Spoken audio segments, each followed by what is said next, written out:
Selon un rapport du Fonds monétaire international publié vendredi, la mise en place de la zone de libre-échange continentale africaine pourrait augmenter les échanges commerciaux entre les pays africains de plus de 50%. En outre, une fois pleinement opérationnelle, elle pourrait également avoir un impact significatif sur les échanges commerciaux entre l'Afrique et le reste du monde, avec une augmentation de 29% des exportations et de 7% des importations.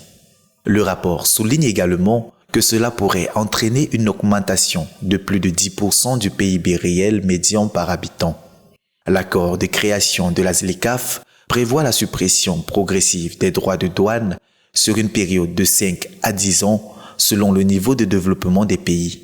Tous les pays africains ont signé l'accord à l'exception de l'Érythrée et la plupart d'entre eux l'ont ratifié, y compris les économies les plus importantes du continent telles que l'Afrique du Sud, l'Algérie, l'Égypte, le Kenya et le Nigeria. La mise en place de la zone de libre-échange continentale africaine a été retardée à cause de la pandémie de Covid-19, passant du 1er juillet 2020 au 1er janvier 2021.